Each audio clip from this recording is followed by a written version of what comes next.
여러분 첫 번째 시간에서 메타인지에 대해서 공부를 했는데 메타인지가 뭐라고 말씀드렸죠?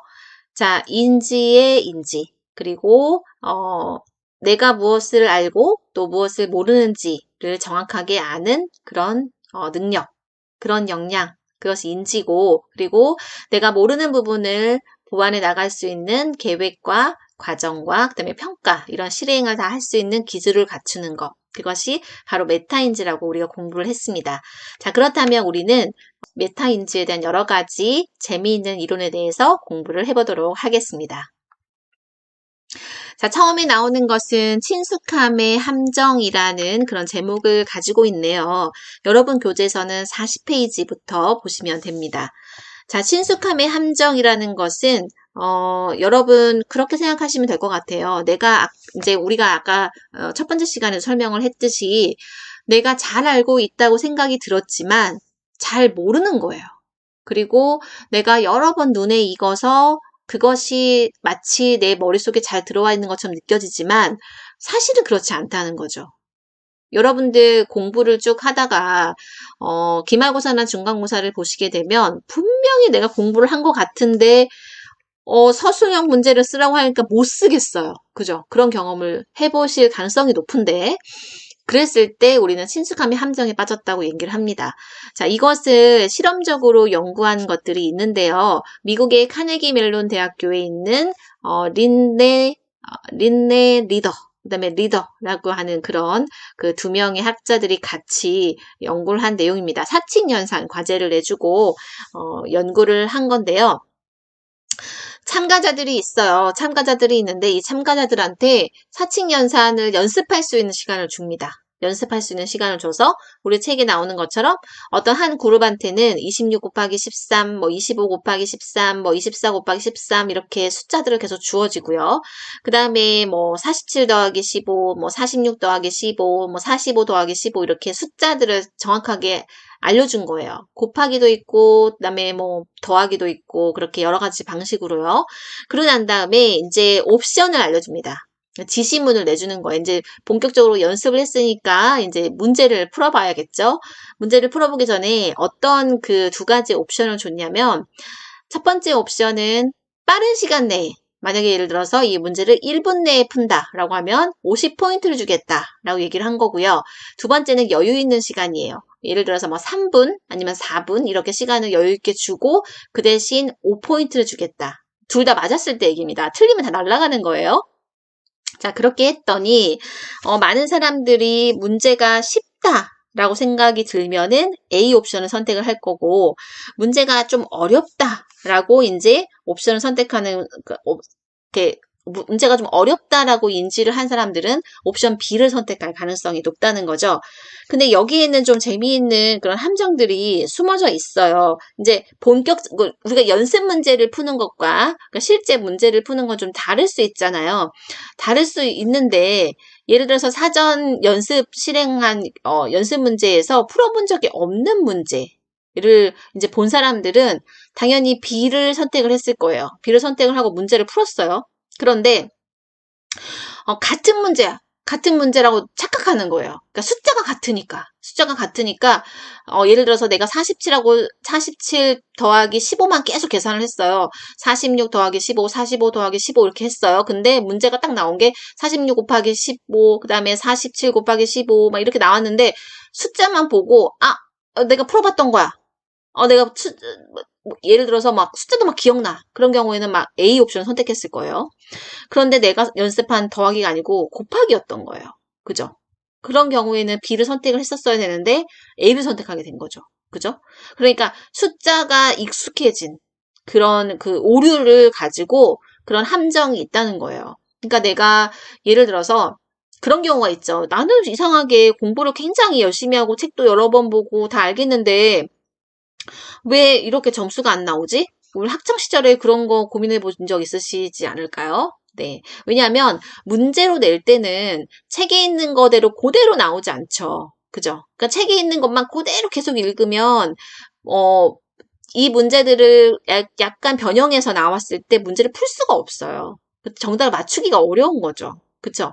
그렇지만 모든 문제는 거기 나와 있는 고지 그대로 문제가 나오지 않죠. 그죠? 한번 뒤집거나 아니면은 순서를 바꾸거나 뭔가 변형을 주잖아요. 그런 상태에서 문제가 나오는데 계속 그 상태가 책을 여러 번 읽다 보면 친숙한 느낌이 계속 들다 보니까 내가 마치 이것을 굉장히 잘 알고 있는 것처럼 느껴지지만 결국에는 그것에 눈에 익숙해졌을 뿐이지 잘 알고 있었던 건 아니었던 거예요.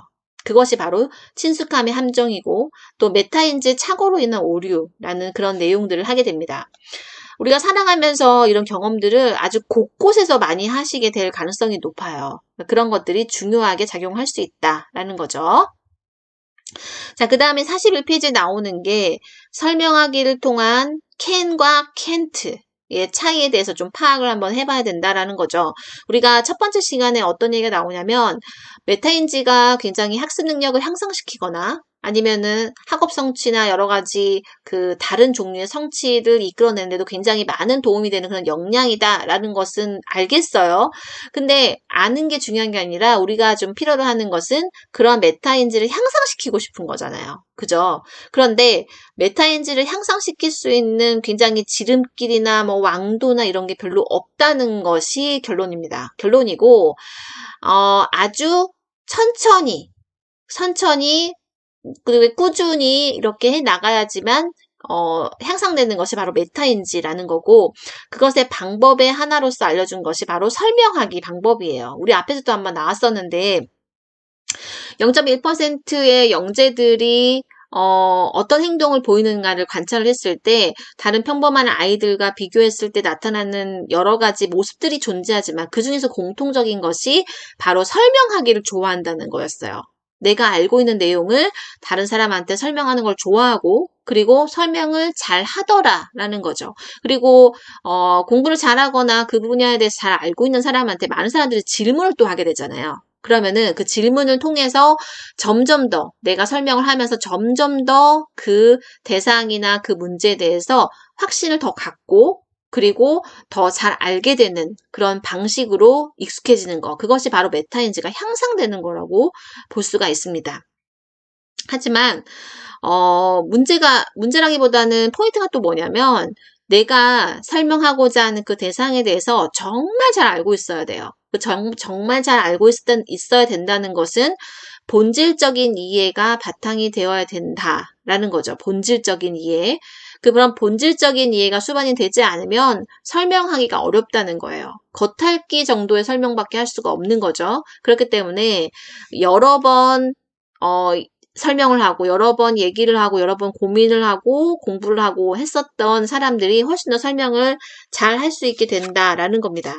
여기 41페이지 하단에 그런 내용이 나오네요. 밑에서 한 3, 4번째 줄 보면은 자, 스터디 그룹의 가장 큰 수혜자는 발표를 듣는 사람이 아니라 아낌없는 수고로 많은 시간을 들여서 준비를 해온 발표자다라고 하는 내용이에요. 그죠? 발표를 하기 위해서는 물론 책에 있는 내용을 열심히 여러 번 읽었을 거고 그것을 정리해서 PPT로 만들었을 거고요. 그리고 그 PPT로 만든 내용을 여러 번 입을 통해서 연습을 했을 거예요. 그래야지만 프레젠테이션을 할 수가 있으니까요. 그죠? 그런 과정을 거치면서 그 내용에 대해서 훨씬 더 많이 알게 되는 거죠. 그죠? 그러니까 우리가 지금 우리 수업에서는 뭐 개별 발표를 하고 있지는 않으니까 여러분들 그런 능력을 지금 여기서 보기는 어렵겠지만 만약에 예를 들어서 우리가 한 챕터씩 나눠서 이제 발표를 하는 그런 수업 형식을 가지고 있다라고 하면 내가 발표한 부분이 시험에 나오면 훨씬 더 유리한 거예요. 그죠? 그 부분은 내가 정말 잘 알고 있으니까. 내가 이것을 내 친구들한테 설명해 주기 위해서 내가 공부를 진짜 많이 하고 정리하고 입으로 연습했으니까. 그죠? 자, 그렇게 연습을 하고 공부를 해야지만 이 메타인지 영역이 훨씬 늘어날 수 있다라고 하는 그런 내용입니다. 자, 이런 내용 여기서 42페이지에 그런 내용이 나오는데요.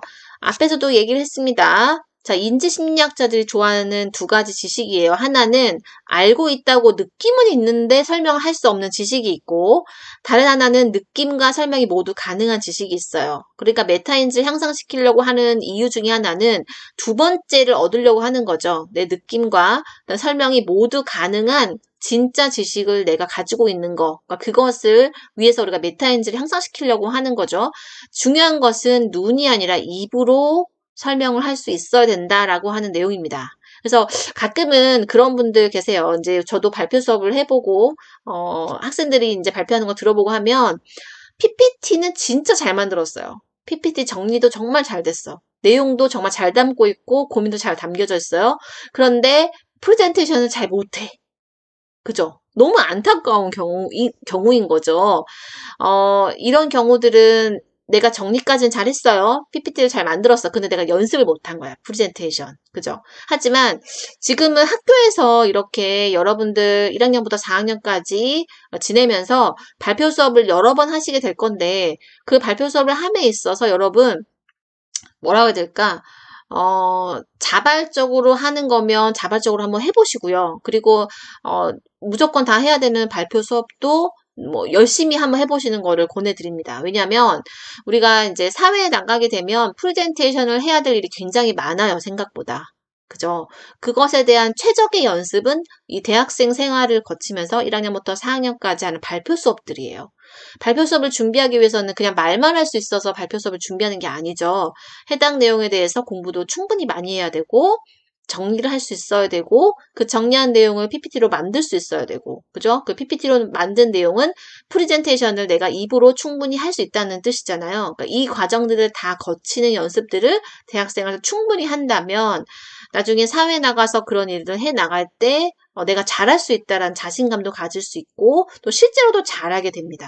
그렇기 때문에, 최대한 여기 나오는 것처럼 최대한 쉽게 여러 대상한테 설명할 수 있어야지만 그 설명하기를 통한 메타인지가 향상되는 것을 느낄 수 있다라고 하는 그런 내용입니다. 여기 보시면 내가 어떤 지식이나 어떤 내용을 말로 설명할 수 있으면요. 내 머릿속에 각인 효과가 생겨요. 진짜 잘 기억에 남는 거죠. 재구조화가 돼서 내 머릿속에 딱 박히는 거예요. 그것이 바로 각인 효과예요. 그런데 내가 설명을 하려고 했더니 잘 안 돼. 이렇게 잘 모르겠어. 라고 하면 재인식이 돼요. 아, 내가 이 부분 잘 모르는구나. 라고 인식이 들면 다시 한번 공부를 하시면 됩니다. 다시 한번 공부를 하시고 그다음에 내가 입으로 또 내보고 이렇게 하면은 그 지식이 머리에 확 박히게 된다는 거죠. 그죠? 그런 내용들을 지금 43페이지 쭉 설명을 하고 있어요. 여러분께서 한번 내용을 읽어보시면 됩니다.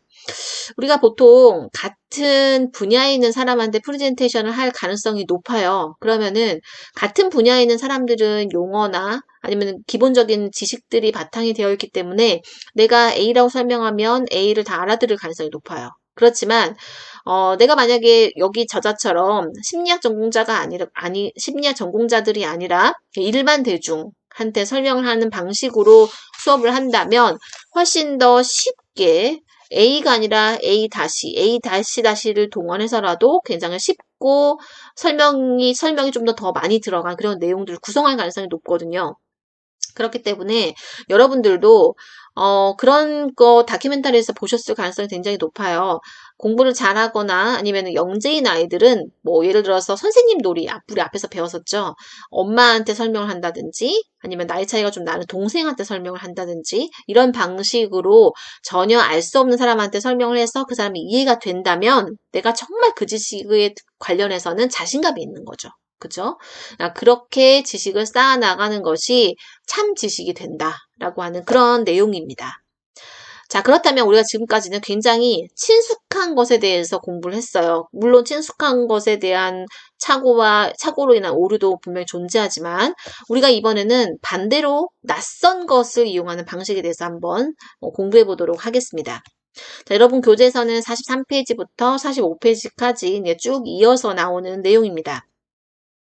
자, 여러분 교재 44페이지 나와 있는 도형들은 15개인데 좀 다른 모양이고요. 제가 PPT에서 보여주는 내용들도 뭐 여러 가지 그냥 도형들이에요. 도형들이 지금 쭉 나와 있는데 이 도형들을 주고 두 가지 실험을 한 거예요. 두 가지 실험을 했는데 첫 번째 실험은 뭐냐면 선생님이 이렇게 얘기하는 거죠. 자, 우리가 지금부터 집을 만들 거예요. 집을 만들기 위해서 필요한 도형들을 여러분들 한번 골라서 5가지를 한번 골라보세요.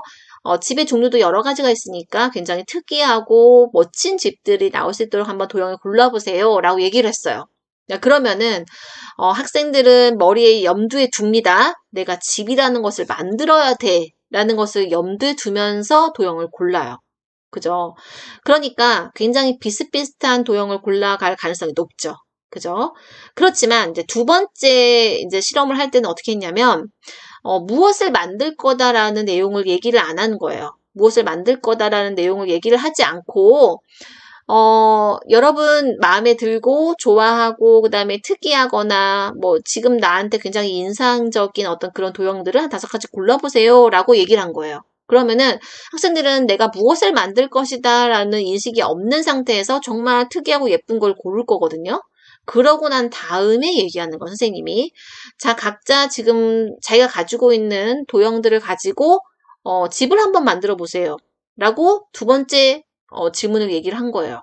그러면 학생들이 처음엔 당황합니다. 아, 내가 집을 만들 거 생각했으면 이걸 안 갖고 왔지. 이렇게 얘기를 할 거예요. 그죠? 근데 만약에 지금 상태에서 이렇게 바꿀 수가 없다면 내가 지금 가지고 있는 이 도형으로 집이라는 것을 한번 만들어 볼까? 그러면 굉장히 특이하고 재밌고 그다음에 상상도 하지 못했던 집들이 탄생할 수 있거든요. 그것이 바로 이 친숙함의 반대인 낯섦을 이용하는 것입니다. 자, 지금 나왔던 내용들 정리한 거예요. 교사가 어떤 식으로 지시를 하느냐에 따라서 결과에 있어서 엄청난 차이가 발생할 수 있다라는 그런 실험 결과입니다. 교사가 수단과 목표를 동시에 다 알려주는 방식이 첫 번째 실험이었고요. 두 번째 실험에서는 수단과 목표를 분리시켜 준 거예요. 그죠? 수단을 먼저 알려주고 나중에 목표를 알려준 거죠. 그러니까 이렇게 했을 때는 첫 번째 수단과 목표를 동시에 알려준 것에서 나오는 그런 보편적인 어떤 그 형태가 아니라 두 번째에서는 굉장히 특이하고 창의적이고 그리고 상상할 수 없었던 그런 것들이 등장하게 된다라는 거죠. 자, 이렇게 목표와 수단과 방법, 보통의 사람들은 이 순서대로 생각을 하게 됩니다. 근데 이거를 뒤바꿔 준 거예요. 그러니까 뒤바꿔 주면서 낯섦의 효과를 노린 거죠. 낯섦의 효과.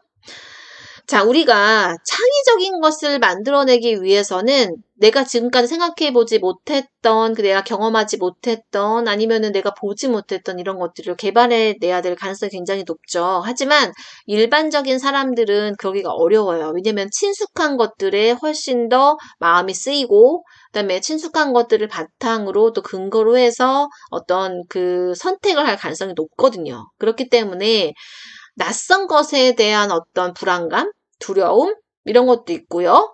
그리고 낯선 것을 선택했을 때 나올 수 있는 어떤 실패의 확률 이런 것을 높게 갖고 있기 때문에 그리고 실제로 낯선 것을 이용했을 때 실패할 가능성이 높은 것도 사실일 수도 있어요. 하지만 그 모든 것들을 감안을 하고 그 다음에 차치를 하더라도 창의적인 거, 굉장히 특이한 거, 한 번도 생각해보지 못했던 거, 이런 것들을 발견해내는 그런 과제라면 이런 낯섦도 충분히 이용해 볼 만하다라고 하는 그런 내용입니다. 자, 46페이지 이제 마지막으로 우리가 배울 것들은 백지보다 오답이 낫다라는 내용인데요. 자, 우리가 지금까지 메타인지에 대해서 쭉 공부를 하면서 여러분 느껴보셨을 것 같은데요. 자, 어떤 분들은 그 답안지를 작성을 할 때 내가 잘 모르고 정확하게 답을 쓰지 못할 것 같다라고 하면 아예 답을 안 쓰시는 분들이 있어요. 그런 성격이십니까? 내가. 자, 본인이 이제 중간고사, 기말고사 공부를 열심히 했단 말이에요. 열심히 했는데, 내가 공부한 게 안 나왔어. 내지는 분명히 공부를 했는데 못 쓰겠어. 이런 문제들이 있을 수 있어요. 그런 경우에는 제가 분명히 사전에 얘기를 합니다. 모르는 문제가 나와도 최대한 써봐라. 그리고 쓰다 보면은 다른 그 원래의 답이 생각날 수도 있다. 그 얘기를 하거든요. 그런데 깔끔하게 비워놓는 분들이 계세요. 부분 점수도 줄 수 없게. 그죠? 그렇지 않았으면 좋겠다는 거예요. 자, 여기에서 나오는 얘기는 뭐냐면 제대로 배우려면 일단 한번 해보라는 거예요. 일단 한번 해보고 그것이 마침 운이 좋아서 내가 잘 될 수 있어요. 시도를 해봤는데 근데 대부분은 실패를 하게 되죠. 그리고 아니면은 실수를 하게 되고서 내가 원했던 어떤 결과치를 못 얻을 가능성이 굉장히 있어요. 하지만 그런 일일수록 과감하게 자신감 있게 틀려봐야 나중에 더 잘할 수 있게 된다라고 하는 그런 내용입니다. 자, 이것과 관련한 실험이 있습니다. 콜롬비아 대학에 있는 교수들이 실행한 그런 실험인데요. 자, 여러분들 일상생활에서도 굉장히 많이 여러분 볼 수 있을 수 있는 그런 내용입니다. 사람들한테 문제를 줍니다. 모르면 답을 쓰지 않아도 된다고 얘기를 해요. 우리는 여기서 좀 쉽게 예를 들어서 이차 함수 문제라고 생각을 한번 해봅시다. 그래서 우리가 이제 이차 함수는 보통 중학교 때 많이 배우죠. 중학교 한 3학년 때쯤 이차 함수 배우는 것 같아요. 그래서 이차 함수 공부를 열심히 했어요. 문제를 이제 여러 개를 많이 풀어봤어요. 그런 다음에 문제를 받았어. 근데 뭐라고 얘기하냐면 모르면 답을 쓰지 않아도 되는데 그래도 한번 써봐라, 풀어봐라 라고 얘기를 했어요. 근데 쭉 풀었단 말이에요. 여러 명이 이제 풀었으니까 만약에 답을 적었다면 네가 적은 답이 얼마나 자신감 있는지를 물어봤어요. 그랬더니 이제 퍼센테이지로 지금 물어본 거죠. 네, 함정이 있어요. 문제는 어려운 문제였던 거예요. 그러니까 이차 함수 문제인데 쉬운 게 아니야. 그래서 여러 가지 개념이 합쳐진 거라서 만약에 예를 들어서 한 6단계 정도의 어떤 단계를 거치지 않으면 답이 나오지 않는 그런 어려운 문제였던 거예요.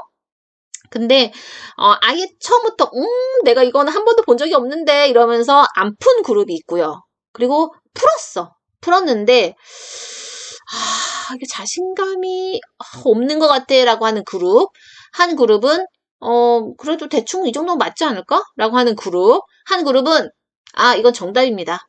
이건 맞습니다. 내가 차근차근 다 풀었는데 이거 맞아요. 이렇게 하는 그룹으로 나눈 거예요. 자, 그렇게 해서 4개의 그룹이 생겼어요. 그죠? 상중하, 그죠? 내가 푼 사람들, 그 다음에 안 푼 그룹이야. 또 하나 있죠? 그 4개의 그룹이 있어요. 그 사람들한테 나중에 정답을 알려줬어요. 정답은 만약에 13이다. 예를 들어서 15다. 이렇게 정답을 딱 알려줬어요. 그 문제의 답이 뭔지. 그런 다음에 시간이 한참 지난 다음에 다시 그 문제를 준 거야. 그죠? 그러면은 똑같아. 숫자 하나도 틀리지 않아. 똑같은 문제를 줬어요. 그러면은 누가 더 정답을 잘 기억하고 있느냐라고 하는 실험이었던 거예요. 누굴까요, 여러분? 누굴 것 같아요? 자, 그쵸. 여러분 다 누군지 아시겠죠? 자신이 정답이라고 확신한 그룹이 훨씬 더 기억을 많이 하고 있더라는 거예요. 그러니까 내가 이차 함수를 푸는데 내가 원래 이차 함수도 잘하고 연습 문제도 충분히 풀었어. 그리고 이 문제도 연습 문제 중에 하나인 것 같아. 그래서 그러니까 열심히 풀었어요. 막 6단계를 쫙 이제 막 수식을 막 이용해서 막 풀었어요. 정답을 딱 썼어. 정답이 또 나왔네? 근데 12야. 내가 푼 거는. 근데 정답은 13이래. 뭐지? 이렇게 되는 거죠. 그러면서 차근차근 다 봤는데 마지막에 연산에서 틀렸어. 물론 연산에서 틀리면 안 됩니다, 여러분. 근데 연산을 틀렸어. 여기까지는 다 맞았어. 근데 맨 마지막에 연산을 딱 틀려가지고 13인데 12로 쓴 거야. 그죠? 이런 사람들은 억울해서라도 기억이 더 많이 나요. 그죠? 그런데 누가 제일 기억을 못하냐면 답을 아예 안 쓴 그룹입니다. 처음부터 깔끔하게 포기했어. 이 문제 내가 본 적도 없고 푼 적도 없고 저번에 풀어봤는데 전혀 못 풀었던 그런 문제인데 패스. 이렇게 했던 사람은 정답을 알려줬는데도 기억을 못하는 거예요, 여러분. 그것이 바로 내가 풀어보고 기억하고 그다음에 잘못된 경험도 하고 실수도 해봐야지만 좀 더 기억이 남고 그렇게 한다라고 하는 그런 이론입니다. 주의의 포획 효과라고 하는 그런 내용이에요. 자, 분명히 열심히 풀고 정답이라고 확신했던 사람은 내가 틀렸기 때문에 그것을 오답노트를 했을 거예요, 분명히. 근데 처음부터 안 풀었던 사람은 오답노트도 안 했을 가능성이 높습니다. 그죠? 오답노트를 하면서 차근차근 풀면서 다음부터는 이 실수를 하지 말아야지 라고 결심했을 가능성이 높아요. 그렇기 때문에 우리는 이 문제를 네가 못 풀었어? 답 틀렸네. 너가 지금 차근차근 중간 과정은 맞았지만 답이 틀렸어. 그럼 넌 틀린 거야. 라고 하기도 하지만 정답은 틀렸지만 1단계부터 6단계까지는 맞았기 때문에 부분 점수가 다 존재할 수도 있는 거예요, 여러분. 그렇기 때문에 우리는 풀어나갈 수 있는 그 자신감을 북돋아주는 그런 환경 이런 게 굉장히 중요하다라는 것이 또 결론으로 등장을 하게 됩니다. 여러분 일상생활에서도 우리가 오답노트스러운 뭐 일기까지는 아니더라도 나의 일상생활에 있어서의 약간의 오답스러운 것들이 만약에 존재한다면 그것을 기록을 해두는 게 굉장히 좋습니다. 뭐 여러분 뭐 길게 막 일기처럼 쓰라는 게 아니고요. 뭐 예를 들어서 스마트폰 많이 쓰잖아요. 그 스마트폰 많이 쓰면 내가 오늘 하루를 돌아봤을 때 이 얘기는 하지 말걸. 내지는 이 행동을 할 때는 한 번 더 생각할 걸. 이런 게 있었어요. 그러면 그거를 적어두세요. 적어두시면 두세 번 반복하다 보면 그것이 고쳐질 가능성이 높아요. 근데 물론 인지를 못하시면은 못 고쳐지죠. 아니면 다른 사람한테 지속적으로 뭐 지적을 당하는 부분이 있어요. 물론 우리 엄마나 우리 아빠가 제일 지적을 많이 하시겠지만 그것을 한번 적어보세요. 왜 자꾸 저런 얘기를 할까를 한번 적어보시면 내가 지금 상황에서 이것이 굉장히 필요한 일인데 내가 안 하고 있었구나, 내지는 이런 행동은 별로 좋지 않은 건데 내가 계속 반복하고 있었구나라는 걸 깨달으시게 될 겁니다. 그죠? 그런 깨달음도 굉장히 중요한 거라고 생각이 들어요. 내 두뇌는 고사양일까? 라고 하는 그런 주제를 가지고 공부를 한번 해보도록 하겠습니다. 이제 인지에 관련해서 계속 배우고 있는데요. 우리가 그 인지 중에서도 이제 내 뇌에 대한 부분, 그 뇌에 대한 부분 중에서 여러 가지 기억들에 대한 부분에 대해서 우리 같이 공부해 보도록 하겠습니다. 여러분 두뇌는 고사양입니까? 아니면 저사양입니까? 자, 이거 고사양과 저사양에 대한 거는 우리 컴퓨터 CPU와 관련한 그런 문제입니다. 자, 우리의 두뇌는 과연 고사양일까? 아니면은 저사양일까?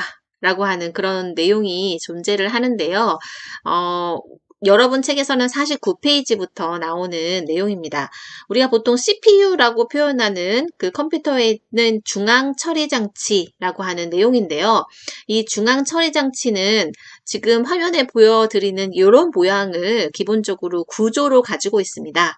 그래서 중앙처리장치 안에는 제어장치, 연산장치, 그다음에 레지스터가 존재를 하고요. 그 바깥으로 입력과 출력 존재하고 주기억장치를 거치는 거, 그리고 보조기억장치를 거치는 것까지 여러분 선을 타고 다 한번 이해를 해보시면은 충분히 이해가 되는 그런 내용입니다. 자, 한번 천천히 한번 선을 따라서 우리 그 공부를 한번 해볼 건데요. 물론 우리가 이제 어떤 종류의 정보가 들어옵니다. 그것이 입력이죠. 그러니까 입력이 되면 중앙 처리 장치를 거쳐서 우리가 곧바로 출력이 되는 게 아니라 중앙 처리 장치는 주 기억 장치랑 연결이 되어 있어요. 그래서 입력이 되면 주 기억 장치로 가고요. 그 주 기억 장치에 있다가 중앙 처리 과정을 거쳐서 이것이 출력이 됩니다. 보통은 우리가 이제 정보를 머릿속에 입력을 하고 난 다음에 곧바로 출력해서 사용하지 않아요. 우리가 여러분들 만약에 예를 들어서 우리가 중간고사랑 기말고사를 이제 보잖아요. 보기 전에 여러분 그 전에 공부를 하시잖아요. 그죠? 내가 시험 보기 직전에 공부해서 바로 쓰시는 게 아니라 그 한참 전에 공부를 하신단 말이에요. 그것이 바로 입력이에요. 그죠? 입력을 하고 나서 그것들을 주 기억 장치에 저장을 해놔야 돼요. 저장을 잘 해놓은 상태에서 그것이 내가 꺼내야 될 타이밍, 그죠? 시험을 보는 거죠. 꺼내야 될 타이밍이 왔을 때 출력이 잘 돼야 됩니다. 그죠? 그래야지만 내가 입력한 여러 가지 정보들이 내 주 기억 장치에 잘 기억이 되어 있다가 내가 꺼내야 될 시점에 이거를 꺼내야 돼 라고 했을 때 이 중앙 처리 장치를 거쳐서 이것이 출력 장치로 나한테 아웃풋이 되는 거, 그 손으로 써지는 것까지 오는 거죠. 그죠? 자, 이 과정에서 이제 보조 기억 장치 같은 것도 이제 등장을 하게 됩니다. 자, 50페이지 보시면 그런 내용들이 이제 나오네요. 피자를 주문하려고 전화기에 번호를 입력을 했어요. 그래서 친구가 옆에서 몇 번 불러줬어요. 내가 늘 시켜 먹는 피자 가게예요. 그래가지고 늘 이제 먹는 피자 가게니까 외웠어. 외워서 자동적으로 이제 그 처리를 한 거예요. 그런데 그 피자 가게 전화번호는 기억이 나요. 근데 나한테 그 친구의 이름이 갑자기 기억이 안 나거나 아니면은 피자 가게 전화번호는 기억이 나는데 피자 가게 상호가 기억이 안 나는 거예요. 그럴 수 있잖아요. 그죠? 그럴 수 없습니까? 여러분, 보통 배달 앱에서 많이 시켜 먹으니까 그럴 수 있겠지만, 번호를 가지고 실험을 한다면 이런 실험 장치가 나올 수 있다는 거죠. 자, 이렇게 되는 이유는 우리가 이 주 기억 장치, 그다음에 중앙 처리 장치 이런 것들이 고사양 컴퓨터처럼 한 번에 많은 양들을 내 뇌에서 출력해낼 수가 없다는 그런 사실 때문입니다. 그렇다면은 인간의 뇌라는 것은 어떻게 구성이 되어 있고, 그리고 나한테 들어온 그 입력된 정보들은 내 뇌를 거쳐서 어떻게 출력이 되는지에 관련한 그런 내용들을 오늘 공부해 보려고 해요. 재밌는 내용들입니다. 그래서 그러니까 이것들을 밝혀내기 위해서 많은 심리학자들이 이제 뇌과학자들하고 손을 잡고 공부를 많이 하고 실험도 많이 했어요. 그 내용을 내용 중에서 우리가 좀 알았으면 좋겠는 내용들을 몇 가지만 골라서 우리 한번 공부해 보도록 하겠습니다. 자, 우리가 기억에 대해서 한번 살펴볼 건데요. 이 기억이라는 것은 여러분 교재에도 나와 있습니다. 51페이지에 나와 있는데 기억은 과거의 경험이나 학습을 통해서 획득된 정보 또는 그 정보를 저장하는 능력을 의미합니다. 자, 우리 그 책에서는 이렇게 나와 있어요. 기억은 미래에 인출하여 사용하기 위해서 지식이나 아니면은 기술 이런 것들을 정보 처리 체계에 저장하고 보유하는 능력을 말한다라고 써 있죠. 자, 기억이라는 것은 이렇게 단순히 정보를 받아들이고 저장하는 과정뿐만 아니라 문제 해결을 위해서 기존의 지식과 정보를 조직화하고 재구성해내고 그리고 그것을 인출하는 능력까지 하는 그런 적극적인 그 과정과 정신까지 포함하는 것이 바로 기억이라는 것입니다. 우리가 기억한다, 기억해낸다 이런 얘기를 많이 쓰잖아요. 자, 이런 기억에 대한 어떤 그 심리학적인 연구들은 19세기 후반부터 시작돼서 쭉 발현이 되어 왔습니다. 자, 19세기부터 이제 한번 살펴볼 건데요. 19세기에는 에빙하우스의 과학적인 실험 등이 많이 그 실행이 되면서 본격적으로 그 기억에 대해서 공부를 하게 되었고요. 자, 이렇게 기억이라는 것에 대한 심리학적인 어떤 실험 연구들이 행해진 것은 행동주의의 영향을 받을 수 있습니다. 행동주의라는 것은 어떤 그 특정한 그 연구를 하는 어떤 그 방법에 있어서 정확한 데이터, 그다음에 실험 장치, 그리고 거기서 나온 실험 실습의 결과들을 수치로 분석해내는 거, 이런 거에 포인트를 많이 두는 그런 그 흐름이에요. 연구 방법인 거죠. 자, 그런 거에 영향을 많이 받았다는 것이고요. 그리고 그때 연구가 많이 됐던 게 이제 망각의 간섭 이론. 우리 뒤에서 한번 공부할 겁니다. 그래서 망각의 간섭 이론과 망각 곡선 이런 것들이 주축을 이루었다고 볼 수 있습니다. 자, 1960년대 가서는 이제 인지심리학이 새로운 패러다임을 이제 갖게 되고요. 이제 인지심리학이라는 용어도 등장하고 또 인지심리학의 분야가 훨씬 더 분화돼서 발달하게 됩니다. 정보 처리적인 관점이 또 기억 이론에서 제시를 하게 되고요. 그리고 연구 방법도 굉장히 다변화되게 됩니다. 1980년대 이후부터는요, 기억 연구에 있어서 다양화, 다문화적인 접근, 그리고 대형 모형들이 정형화되기 시작합니다. 이제 본격적으로 이제 이론화되는 작업들이 이루어졌다고 보시면 되겠습니다. 자, 이런 기억들은, 이렇게 생각하시면 될 것 같아요. 어떤 방식을 통해서 기억이라는 것이 재생되느냐는 건데요. 자, 우리 책에서 보는 것 같이 51페이지 첫 번째, 두 번째 단락에 나와 있습니다. 기억이라는 것은 부호와 그다음에 저장, 인출 이렇게 세 가지 단계를 보통 거쳐서 이루어져요. 부호화 된다는 것은 환경 속에서의 여러 가지 정보를 감각기관을 통해서 부호로 전환하는 과정이다. 라고 나와 있는데 우리 책에서는 그렇게 나옵니다. 부호화라는 것은 컴퓨터의 문서를 키보드로 입력해서 저장 버튼을 누르잖아요. 자, 그렇게 기억을 생성하는 과정을 우리가 부호화라고 합니다. 그 다음에 이제 저장을 시키는 거. 자, 저장을 시키는 것은 이 부호화된 정보를 머릿속에 보유하는 그 과정을 의미하고요. 우리가 컴퓨터로 얘기한다면 문서나 사진을 하드디스크나 아니면은 저장 장치 이런 거에 보관하는 거, 그런 것들을 저장이라고 부릅니다. 자, 그리고 인출이라는 것은 이렇게 저장된 정보를 꺼내서 사용하는 과정을 의미하고요. 우리 컴퓨터로 얘기하면 우리가 이제 불러오기를 하는 거예요. 내가 예전에 어떤 문서나 사진을 저장을 해놨으면 그것을 내가 쓸 때 써야 될 그런 그 시간이 오면은 저장했던 것을 불러오기를 해서 사용을 하는 거, 이런 것을 우리가 인출이라고 부릅니다.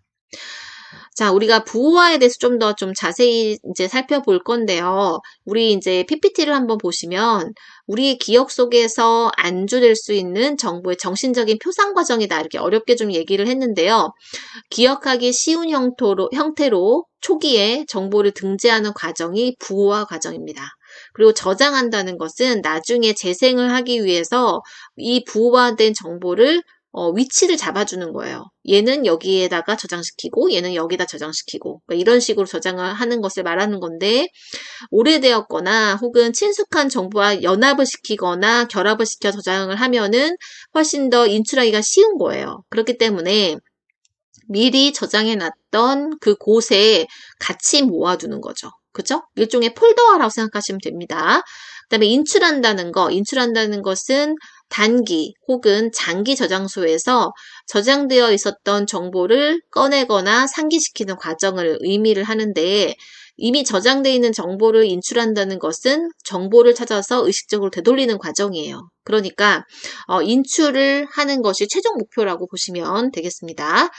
자, 예시가 들어져 있습니다. 우리 책에 보면은 예를 들어서 시험을 잘 보기 위해서 수업을 듣고 공부를 열심히 하는 것, 그것이 바로 부호화고요. 그 다음에 그렇게 공부한 내용을 머릿속에다 저장시켜야 되고요. 그 다음에 시험을 볼 때 공부한 내용을 정확하게 꺼집어내서 그 다음에 연필로 들고 이제 시험지에 쓰셔야 됩니다. 그것이 바로 인출 과정이라는 것입니다. 자, 이런 것들에 관련한 여러 가지 내용에 대해서 우리가 공부를 한번 해볼 건데요. 자, 에킨스와 슈프린이라는 학자들이 존재를 합니다. 이 사람들은 인간의 기억 체계에는 세 개의 서로 다른 저장소가 있다라고 주장을 합니다. 여러분 책의 51페이지를 한번 보세요. 51페이지를 보시면 인간의 기억 체계는 감각 기억, 작업 기억, 장기 기억 이렇게 세 가지로 구분이 되어 있다. 각각이 다 다른 어떤 그 정보들을 저장해 놓는 장치들이다라는 것이 바로 이 사람들이 만들어낸 그런 구조입니다. 자, 처음에 우리가 감각기억에 대해서 한번 살펴볼 건데요. 감각기억, 그 다음에 작업기억, 장기기억 이런 것들이 있는데 이것들이 각각 무엇인지 우리가 한번 쭉 살펴볼 거예요. 오늘 살펴보고 첫 번째 단계에서 52페이지 나와 있는 감각기억에 대해서 먼저 살펴보도록 하겠습니다. 자, 역사적으로는 브로드벤트라는 사람하고 와프와 노엄이라는 사람에 의해서 형식화되었고요. 그 형식화되었다는 얘기는 이 감각기억이라는 것이 기억의 종류 중에 속해 있고 그리고 그것이 연구의 가치가 있다라는 것을 만들어냈다는 뜻입니다. 그리고 앞에서 얘기했었던 에킨서 시프린에 의해서 체계적으로 정립이 되었어요. 자, 정보 처리 모형의 구성 요소에는 두 가지 요소가 있는데 정보 저장소가 있고 정보 처리 과정이 있습니다. 이 정보 저장소 역할을 하는 것이 바로 감각기억, 단기기억, 장기기억이라는 거죠. 자, 정보 저장소는 우리 앞에서 배웠다시피 정보를 저장해 놓는다는 거니까 그것은 기억의 과정 중에서 가운데 나와 있는 저장 역할을 하는 거죠. 근데 그 저장을 하는 창고가 세 개라는 거예요. 하나는 감각기억, 그 다음에 단기기억, 그 다음에 장기기억 세 가지라는 거죠.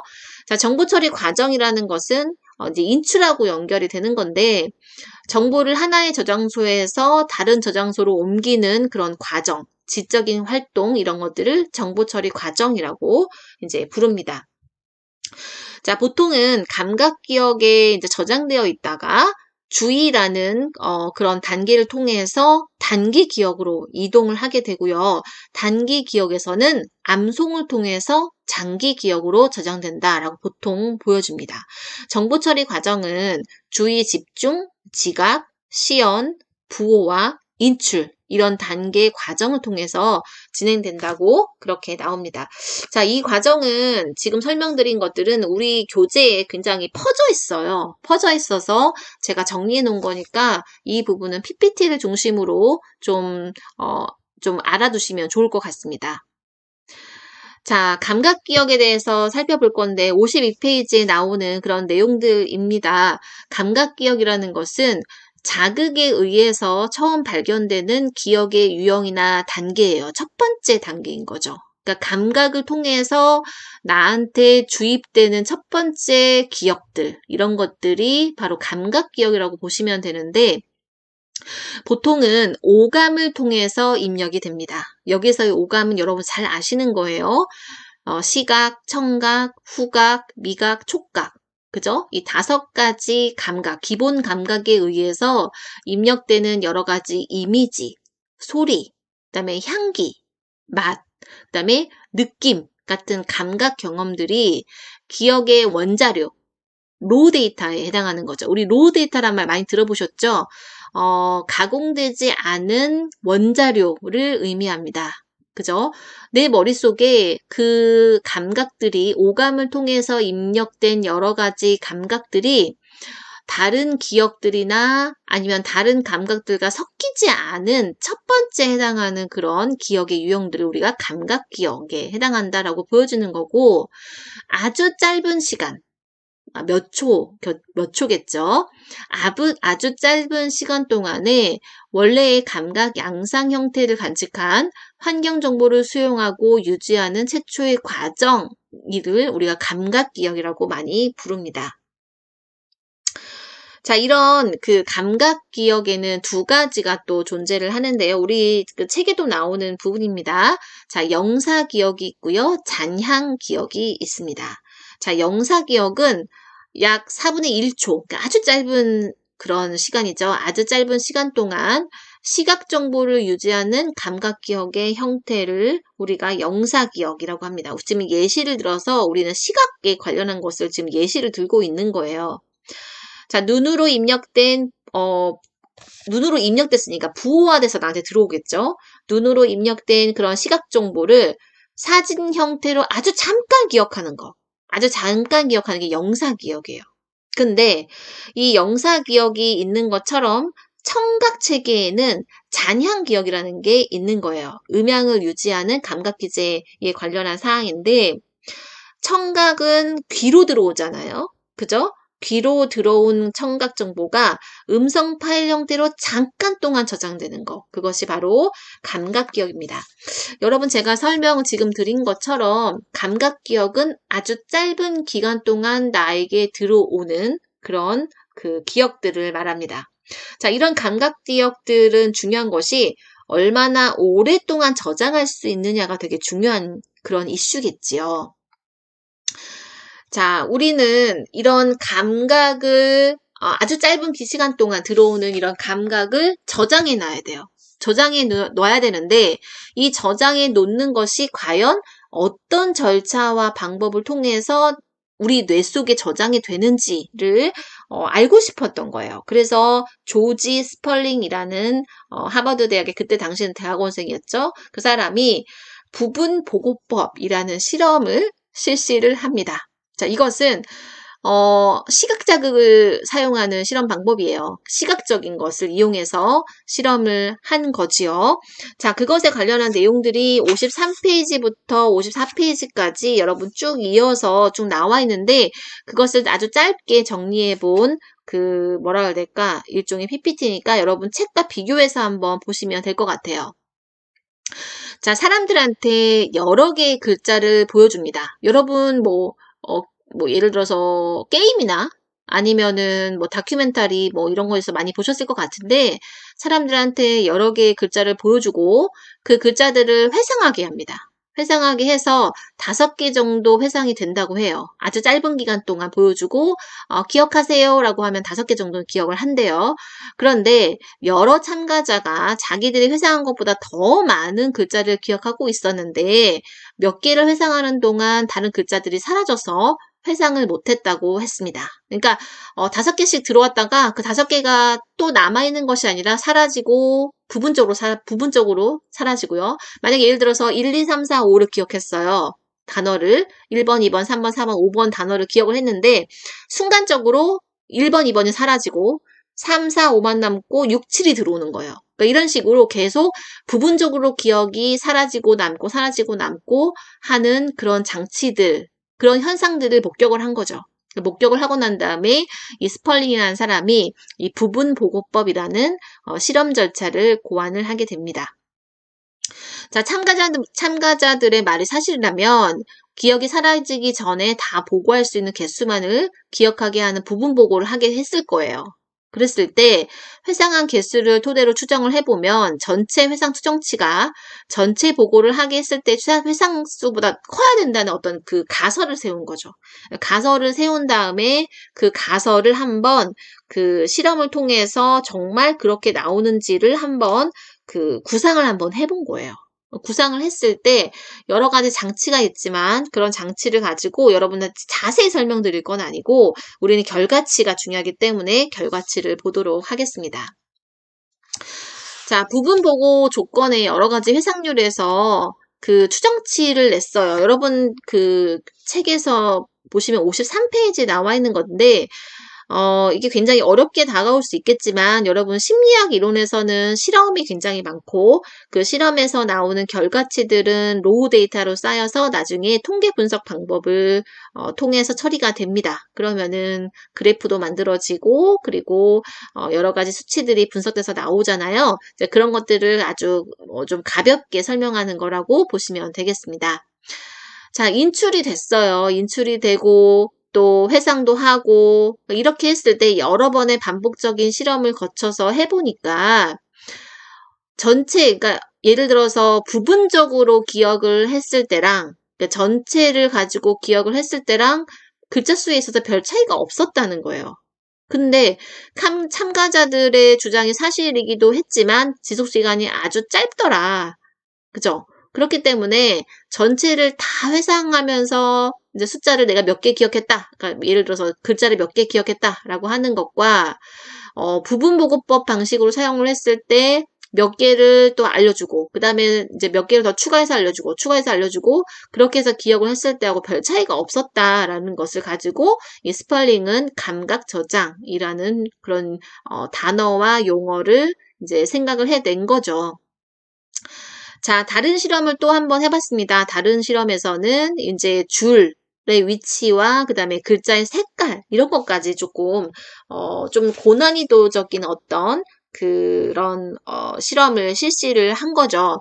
실험을 여러 번 했어요. 이렇게도 해보고 저렇게도 해보고 그렇게 해서 나왔던 결론은 뭐냐면 자극에서 그대로 인출될 때만 관찰될 가능성이 굉장히 높다는 거 하고요. 그리고 감각 저장, 그렇게 우리가 시각적인, 청각적인 어떤 자극을 통해서 들어오는 그런 감각이라는 것, 그런 자극이라는 것은 아주 잠시만 지속되더라. 그러니까 장기 기억으로 가지 않는다는 거죠. 이 감각 기억이라는 것은 아주 잠시만 기억이 저장이 되더라라는 것을 밝혀냅니다. 자, 이것은 스펄링이 지금 계속 시각 정보를 가지고 이제 뭐라고 해야 될까? 실험을 한 거잖아요. 그러니까 그 이후에 많은 심리학자들이 청각에 있어서도 실험을 막 해요. 이런 비슷한 실험을 하는데 그렇게 해서 이제 청각에도 감각 저장 장치가 있다는 것을 이제 밝혀내는데 시각과는 달리 이제 청각 장치 같은 경우에는 굉장히 지속 시간이 짧다는 거예요. 길면 2초. 그러니까 보통은 이제 1초. 이 정도? 우리 책에서는 뭐 잔향 기억이 남아서 뭐 3, 4초까지 저장할 수 있다 이렇게 나오는데 대부분은 정말 짧은 1, 2초 내에 감각들이 사라진다는 거죠. 이제 자극 감각이 우리가 이제 아까 오감이라고 말씀드렸잖아요. 오감을 통해서 이제 들어오는 여러 가지 정보들은 금방금방 내 머릿속에서 사라진다는 거예요. 근데 사실 이게 사라지지 않고 계속 남으면 뇌가 아마 굉장히 부하가 컸을 것 같아요. 그리고 여러분들도 굉장히 괴롭겠죠. 너무나 많은 것들이 다 기억에 남으면, 그렇잖아요? 근데 적당히 기억해야 돼. 내가 일부러 기억해야 되겠다. 이렇게 마음 먹지 않은 정보들은 그냥 흘러갔다가 나간다. 흘러갔다 나간다. 이렇게 생각하시면 될 것 같습니다. 자, 이처럼 그 감각기관을 통해서 정보를 처음으로 저장하는 곳을 우리가 이제 감각 저장 장치라고 불렀고 또 감각기억이라고 불렀는데 정확하게 저장할 수 있죠. 왜냐면 그대로 들어오니까 내가 눈에 보이는 이 상황 그대로 내 머릿속에 들어왔다가 금방 나가는 거예요. 지속시간이 굉장히 짧다는 거. 그리고 그 기억들이 만약에 남아있다면 내 기억에 남아있다면 그것은 부분적으로 기억되는 거지 전체가 한 샷으로 기억되는 게 아니라 약간 파지된다. 파지된다는 것은 깨진다는 뜻이에요. 깨져서 내가 보고 싶었던 거, 내가 기억하고 싶었던 거, 아니면 내 눈에 더 잘 보였던 거, 이런 것만 기억한다는 거예요. 그런 것만 기억이 남는 거고, 존재를 하는 거고, 나머지는 그냥 그대로 다 사라진다라는 그런 내용입니다. 자, 감각기억은 정보를 저장할 수 있는 양에 있어서 제한이 없는 편이지만, 입력된 정보가 즉시 처리되지 않고, 이제 나간다라고 보시면 되겠습니다. 이제 소멸되는 거죠. 소멸되는 거고, 이제, 우리가 이제 보통 그 감각이 이제 들어왔을 때 아주 많은 정보가, 이제 뭐라고 해야 될까? 그 기억되지 않은 상태에서 소멸된다는 것이 굉장히 아깝게 느껴질 수도 있지만 그렇지 않다. 그렇지 않고 굉장히 중요한 정보들만 내 머릿속에 남게 되는 거니까 뭐라고 해야 될까? 아주 아쉬워하지는 않으셔도 된다라고 하는 그런 내용들이 또 우리 책에도 등장을 하게 됩니다. 자, 우리가 작업 기억에 대해서 공부를 할 건데, 우리가 앞에서 우리가 이제 오감을 통해서 들어온 기억들, 그것들이 이제 감각 기억이라고 부르는데 아주 단기 기억이에요. 단기 기억이어서 금방 사라진단 말이에요. 그래서 금방 사라지는 그 기억들을 장기 기억으로 가기 위한 중간 장치가 작업 기억이라고 보시면 되겠습니다. 이런 작업 기억은 정보를 일시적으로 보유를 하고 또 각종 인지 과정을 계획하고 순서를 세우고 실제로 수행하는 여러 가지 작업 장치를 말하는 건데 이 작업 기억 같은 경우에는 단기 기억에서 장기 기억으로 발전해 나가는 그 중간 과정의 역할을 한다고 보시면 되겠습니다. 이런 작업 기억 같은 경우에는 4가지 요소가 있어요. 4가지 요소. 중앙 집행자, 의문고리, 시공간 메모장, 일화적인 완충기라고 있는데요. 자, 이런 것들이 지금 영문자를 번역하다 보니까 우리가 이제 중간에 책마다 약간씩 용어가 다를 수 있어요. 다를 수 있어서 이제 책에서 보는 것과 PPT에서 보는 내용이 언어가 약간 다를 수 있지만 똑같은 영문자를 번역한 거다라고 이제 기억을 하시면 되겠습니다. 뉘앙스는 다 비슷하게 해석이 되고 있습니다. 자, 여러분 교재에서는 이 그림이 어디 나오냐면 57페이지에 나와요. 57페이지에 나와서 피터슨과 피터슨의 실험 결과인데요. 이 피터슨과 피터슨이라는 사람이 1959년에 발표한 논문에 나와 있는 내용입니다. 자, 새 자음의 정확 회상 확률이 되뇌기가 차단된 파제 기간의 증가에 따라서 급격하게 낮아진다. 그러니까 이 얘기는 뭐냐면 우리가 오감을 통해서 감각이 내 머릿속에 들어왔어요. 내 머릿속에 들어왔는데, 이 그래프에 의하면, 여러 가지 실험을 통해서 만들어진 그래프겠죠? 자, 그래프에 의하면 3초가 딱 지나면 내가 들어왔던 그 정보가 100이면 거기서 50%가 날아가는 거예요. 파지된다. 없어진다고 얘기했죠? 3초가 지나면 내가 100을 봤다면 그 중에서 50만 기억이 이제 남아있는 거고, 이제 15초가 지나가면 10%밖에 남아있지 않은 거예요.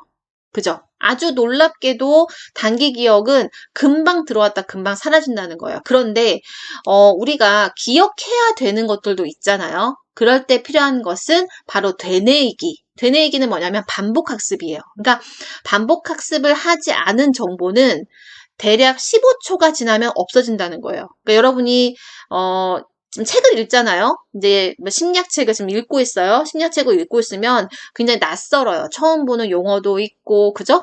낯선 언어들이 많이 나오잖아요. 근데 그것을 여러 번 반복해서 보고 기억하고 제 설명도 듣고 이렇게 하지 않으면 책을 읽고 나서 15초 만에 계속 사라지는 거예요. 너무 안타깝죠. 너무 안타깝지만 그렇다. 그래서 그거를 잘 하기 위해서 필요한 것이 반복 학습이더라라는 그런 실험 결과입니다. 자, 우리는 작업 기억에 대해서 앞으로 쭉 공부를 할 건데, 아까 얘기한 대로 작업 기억에는 4가지 요소가 있어요. 중앙집행자, 시공간 메모장, 일화적인 완충기, 의문고리 이렇게 존재하고 각각의 요소들의 중심적인 그런 그 활동들이 밑에 나와 있어요. 그래서 의문고리는 언어를 통해서, 그다음에 일화적인 완충기는 일화적인 장기 기억 장치를 통해서, 그다음에 시공간 메모리장이라는 것은 시각적인 의미를 저장하는 그런 장치를 말합니다.